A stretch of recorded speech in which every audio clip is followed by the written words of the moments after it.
Moodboard Session. Coucou Michel, bienvenue sur Moodboard Session. Merci. T'es contente de ta performance Franchement, j'ai d'être, ça va. T'as d'être ça? J'ai d'être ça. Ok, ça marche. Alors on va peut-être commencer par le début. Du coup, tu nous as choisi une image qui est Pouvou, donc c'est un single que t'as sorti. Qu'est-ce qui symbolise pour toi ce single? Il symbolise un renouveau pour moi, ce single-là, parce que c'est un morceau qui est originalement de mon papa. C'est un morceau qu'il a écrit pour moi et que j'ai performé avec lui au cours des à peu près 10 dernières années, en acoustique du coup. Et en fait, à force, je me suis réapproprié le morceau. Et comme ça fait une quinzaine d'années que je fais de la musique en tant que la fille de mon père, c'était un peu histoire de sortir le morceau pour mettre fin un peu à ce côté je suis la fille d'eux et recommencer à zéro en tant que moi-même, du coup en tant que Michel. Donc tu te l'es approprié, Ouais, je me suis tu l'as sorti. Et ça parle de quoi ce morceau? C'est un morceau qui parle un peu de retrouver ses racines et de ne pas oublier d'où l'on vient. Parce que mon père, il est né, il a grandi en métropole. D'accord. Et moi aussi.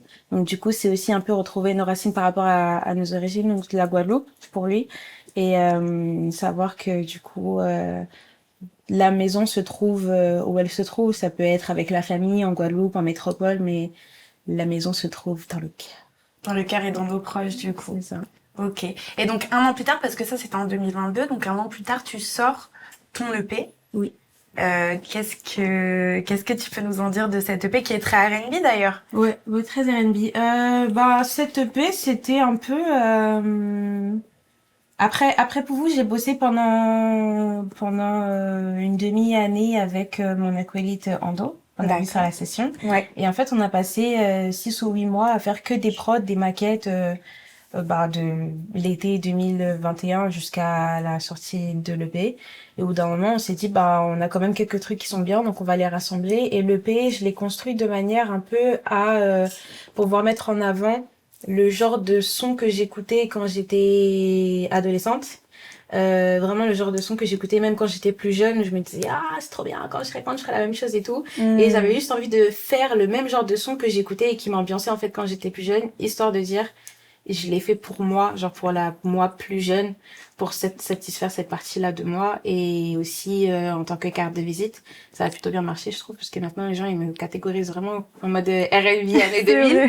Même si je fais pas que ça, mais ça fait plaisir parce que c'est ma ligne éditoriale. Donc, En plus, ça appelé ce projet In My Mind, donc c'est vraiment ok. Et donc, tu nous as choisi une autre image qui est Music of the Sun, donc l'album de Rihanna, donc en référence avec peut-être justement quand t'étais plus jeune et tu t'imaginais...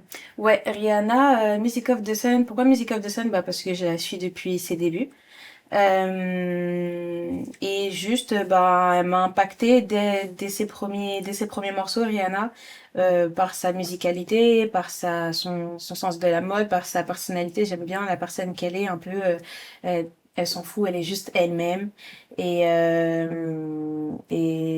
c'est un peu la manière dont je vis, pas parce que Rihanna me l'inspire, mais parce que naturellement, je fais un peu ce que je veux. Et, et du coup, elle incarne un peu la liberté d'agir et de réfléchir, Rihanna pour moi. Donc, Music of the Sun, parce que c'était mon préféré quand j'avais 14, 13, je sais même plus, 12, 13 ans, quelque chose comme ça. En 2005, il me semble. 2005? Ouais. Ouais, j'avais 9 ans, je crois. Waouh, 9-10 ans. J'étais jeune. Et ouais, après j'ai kiffé tous ces albums, mais ouais, je pense c'est à ce moment-là que elle et moi, c'est réellement, on a dit à partir de maintenant, on va être copines. Et donc, tu parles de liberté. Est-ce que toi, t'as ressenti la même liberté quand t'as fait ton EP? En termes créatifs et même en termes de ce que tu peux proposer à ton audience? En vrai, oui, parce que je l'ai fait en indé, donc je l'ai entièrement coproduit. Je l'ai écrit, j'ai participé au mixage, on a fait le mastering aussi, j'ai participé au mastering, j'ai pris part au visuel. En général, je sais exactement ce que je veux, donc j'aiguille plutôt les personnes avec qui je travaille pour faire exactement le truc. J'ai pas encore ce cadre où genre on m'indique ce que je dois faire, donc pour l'instant ouais j'ai un peu fait les choses en toute liberté comme je les sentais, et même dans mes textes, dans ma manière d'écrire, j'ai écrit les choses telles qu'elles me venaient. Trop cool. Et donc du coup là on parle de Rihanna, donc un peu donc ta référence, etc. Toi maintenant aujourd'hui si tu devais faire un feat avec quelqu'un, tu ferais un feat avec qui? C'est dur parce qu'il y a beaucoup de personnes avec qui j'aimerais faire des feats pour des raisons différentes. Ça change un peu tous les jours. Et aujourd'hui c'est quoi alors? Franchement, aujourd'hui, je suis dans une vibe un peu hip-hop, très hip-hop même. D'accord. Franchement, mon goal à ce jour, ce serait, quand j'aurai le niveau, ce serait de bosser pour mériter fitter avec Turi. Fort. Aïe aïe aïe. Fort. D'ailleurs il est juste ici. Là-bas, shout out.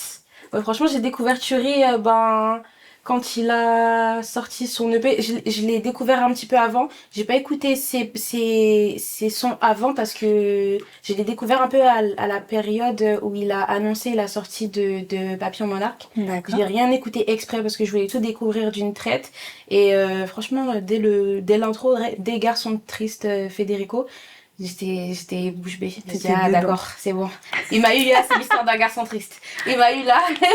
J'ai dit ok, très bien. Et après j'ai enchaîné, j'ai écouté tout le d'une traite.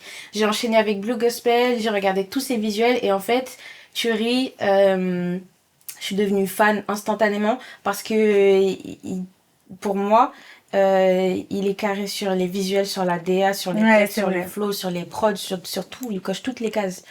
Comme Kendrick Lamar. Je sais qu'il aime pas pour une belle comparaison quand même. Je sais qu'il aime pas, mais il faut dire. Il faut dire. Donc bah dis-le. Et avant de découvrir Turi, vraiment mon rappeur préféré of all time, et pareil qui coche toutes les cases, c'était Kendrick. Donc ça match. Ça marche. Ça marche. Et donc tu parles de la culture hip-hop et tu nous as choisi comme dernière image le film Spider-Man, donc le film d'animation. Oui. Et donc pourquoi tu as fait ce choix-là pour cette interview? Déjà, de 1, parce que Spider-Man, c'est mon héros Marvel préféré. De 2, je suis MCU head à fond. Pourquoi celui-ci? Parce que je pense que je me retrouve plus dans ce Spider-Man-là que dans Peter Parker. Que j'aime aussi beaucoup, mon bébé, bisous cœur. Mais je me suis retrouvée plus dans cette vibe-là, probablement parce qu'il a une identité afro, parce qu'il a une identité hip-hop qui est très prononcée. Le film, si je me trompe pas, celui-ci, la BO, elle est par Metro Boomin. Ouais, c'est ça. Tout de suite. Une BO vraiment. Incroyable. Dès qu'il y a un film dont la BO est fait par un acteur du monde hip-hop, comme par exemple Black Panther avec Kendrick Lamar. Carrément. Tout de suite. Et puis il y a des bons feats à chaque fois. Ouais. Et puis même le 1, parce que ça c'est le 2, le 1, le film, le son avec Sway Lee et Post Malone. Ouais. Oh là là. Vraiment. T'es contente, toi. Derrière des gens contents. Non, mais ouais, c'est vraiment, vraiment stylé. Voilà. Et donc, toi, si tu devais être une Spider-Woman ou même un Spider-Man, tu serais de quel? Parce que pour ceux qui connaissent pas trop, il y a le multiverse, en fait, qui est présenté dans Spider-Man. Et donc, du coup, toi, tu serais quel Spider? Ouais, je pense que je me retrouve plus dans Miles Morales. Je pense que s'il y a un Spider-Man parmi tous les Spider-Man du multivers qui est plus... apte, enfin pas apte, mais en tout cas sensible au R&B, je pense que ça doit être Miles Morales le plus. Rien que aux choses, au père qu'il porte, rien qu'au père qu'il porte, je sais qu'il écoute du SZA, rien que ça, donc oui, non, je pense que je me retrouve plus dans Miles Morales, même dans sa sensibilité, dans son humour. J'aurais dit la Spider-Girl, la femme enceinte dans le film. Avec la moto, là? Avec la moto, de badass. Vraiment, je me serais grave retrouvée dans elle parce que c'est une maman, elle est badass, elle fait ce qu'elle a à faire. C'est une Spider-Girl, elle est noire. Je suis noire. c'est pas une rêve, mais ce que je veux dire par là, c'est que genre, encore une fois, je me retrouve beaucoup en elle, mais elle a pas encore son propre film. C'est dommage. Donc j'en sais pas assez pour elle pour savoir, mais Miles Morales, j'en sais suffisamment pour savoir que ouais, je me retrouve. Ouais, je comprends. Mais même dans la sensibilité, dans dans le rapport à son histoire. Ouais. Ok.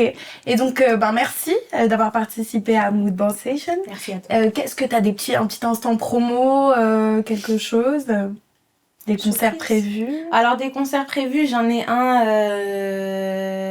le 1er octobre, donc aujourd'hui. Compliqué.